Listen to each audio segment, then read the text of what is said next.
Bonjour à tous, aujourd'hui exercice très rapide, la trigonométrie. On va réviser les formules dites d'addition qui permettent de transformer le cosinus ou le sinus d'une somme ou le cosinus et le sinus d'une différence. Donc ici, première chose assez évidente, pi sur 12. Alors vous savez que 1 douzième, alors ici, on va vérifier que c'est un tiers moins un quart. Alors comment on fait? Eh bien, c'est quand même mieux de remarquer de partir dans l'autre sens. On va faire un tiers moins un quart. On met au même dénominateur, ça fait 4 moins 3, ça fait 12. Si vous multipliez tout par pi, effectivement, vous aurez donc pi sur 12 égale pi sur 3 moins pi sur 4. Aucun souci. Alors, les relations comme ça, trigonométriques entre des angles, il y a quand même vraiment une autre qui est très importante, c'est que bien, pi sur 2, c'est pi sur 3 plus pi sur 6. Ça, c'est très important aussi, hein, pour bien connaître les liens entre les cosinus et sinus de pi sur 3 par rapport à ceux de pi sur 6. Et donc vous avez maintenant pi sur 12, c'est pi sur 3 moins pi sur 4. On va donc appliquer les formules dites d'addition. Autrement dit, pour le cosinus pi sur 12, eh bien ça sera le cosinus pi sur 3 moins pi sur 4. D'accord. Alors vous remarquerez, on met des parenthèses quand il y a des soustractions, sinon on n'est pas obligé de les mettre. Et donc ici, c'est cosinus a moins b. Donc il faut vous rappeler que le cosinus, c'est un produit de cosinus d'abord, donc cos pi sur 3, cos pi sur 4. Et avec la cos a moins b, c'est donc ici, il faut penser que ça sera une somme. Sinus pi sur 3, sinus pi sur 4. Alors pour ceux qui ont toujours peur de se tromper, eh bien vous écrivez donc cos a moins b. Alors il faut se rappeler que c'est cos a cos b.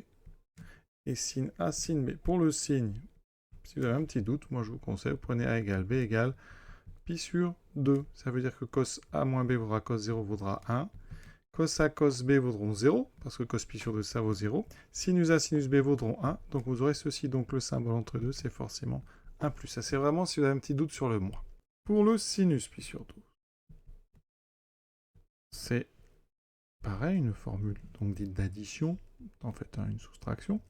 C'est donc cette fois-ci, on commence par sinus, sinus pi sur 3, cosinus pi sur 4. Et là, le moins est resté. Il y en aura donc après sinus. Alors, soit vous commencez par le cos, soit par le sinus, mais ici, si on reste sur pi sur 3, cosinus pi sur 3, sinus pi sur 4. Évidemment, il faut connaître ces valeurs trigonométriques. Pi sur 4, il faut savoir que cos pi sur 4 et sinus pi sur 4 sont égaux, parce que c'est un angle. Géométriquement, ça correspond à 45 degrés. Et donc, c'est racine de 2 sur 2 à connaître absolument par cœur. Pour cos pi sur 3 et sinus pi sur 3, on est sur du racine de 3 sur 2, 1 demi. Mais lesquels? Eh bien, vous faites un petit dessin d'un quart de cercle supérieur droit. D'accord? C'est une partie du cercle trigonométrique. Il se trouve que on hésite toujours entre pi sur 6 et pi sur 3. Pi sur 3, c'est le plus haut des deux. Et pi sur 3, c'est le plus bas. Alors, pour les placer, vous mettez ici celui-ci au milieu du rayon horizontal et au milieu. Donc ça veut dire que c'est le cosinus de pi sur 3 qui vaut 1 demi. Donc rappelez-vous. Et ici, ça sera donc le correspondant racine de 3 sur 2. Après, vous n'avez qu'à remplacer. Donc ici, cos pi sur 3, donc on vient de dire 1 demi, fois racine de 2 sur 2, plus donc sinus pi sur 3, racine de 3 sur 2, fois racine de 2 sur 2. On met tout sur 4 et on obtient racine de 2 plus racine de 6.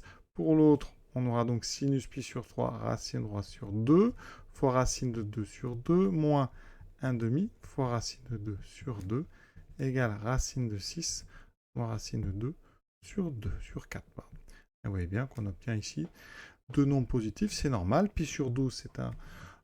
si on doit placer le réel qui correspond sur le cercle, on est ici sur la moitié de pi sur 6. D'accord? Et donc, voilà, des valeurs, on peut essayer de les retenir, mais on les retrouve, voyez, assez rapidement comme ceci. Voilà, l'exercice est terminé. À très bientôt.